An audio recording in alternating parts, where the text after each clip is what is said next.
My name is Mel Wiebe. I'm from Vancouver, Canada, and I'm the Canadian Director of HMK ICR in Canada. A very interesting thing that happened to me in Vietnam, and it was my first trip. So it was a very long flight, then an 8-hour train ride, then a 5-hour Jeep ride. Then we climbed them for 1 hour up in the mountain, and we came to a village. And there were some Hmong people living there. They had no pastor, and I was going to preach to them that day, Sunday.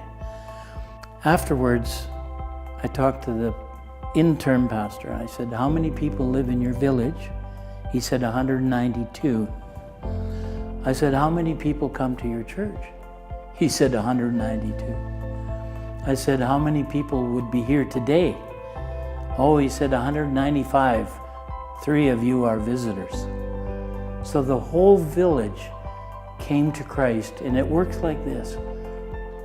One man hears the story of transformation. He stops drinking, he stops beating up his wife and children, and then the whole village wants to know what happened, and then they all come to Jesus. Well, I have the chance to go to a country called Cuba in the Caribbean. Been there now 14 times. And it's amazing what God is doing. Because when the government took over and there was a revolution, they said they would eliminate the church in 6 years. At that time, one denomination had 89 churches. And then it fell down to nothing, and they started to think, how can we do church? We don't have buildings. We don't have permission. We don't have Bibles. How do we do church? And they decided to meet in the streets. It grew so much they had to meet in homes.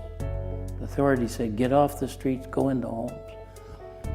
And now that same group has over 11,000 churches. And we've helped them start 7,100 new churches since 1998. What a wonderful story of transformation. And even the government members who are atheists are coming to know Jesus. So what we do in making such a difference in helping these poor people, because they only make $20 a month, but that helps them. And then they go to a totally unreached area, and in 2 years they'll have a church. So Cuba is a hot spot for me. I love it there.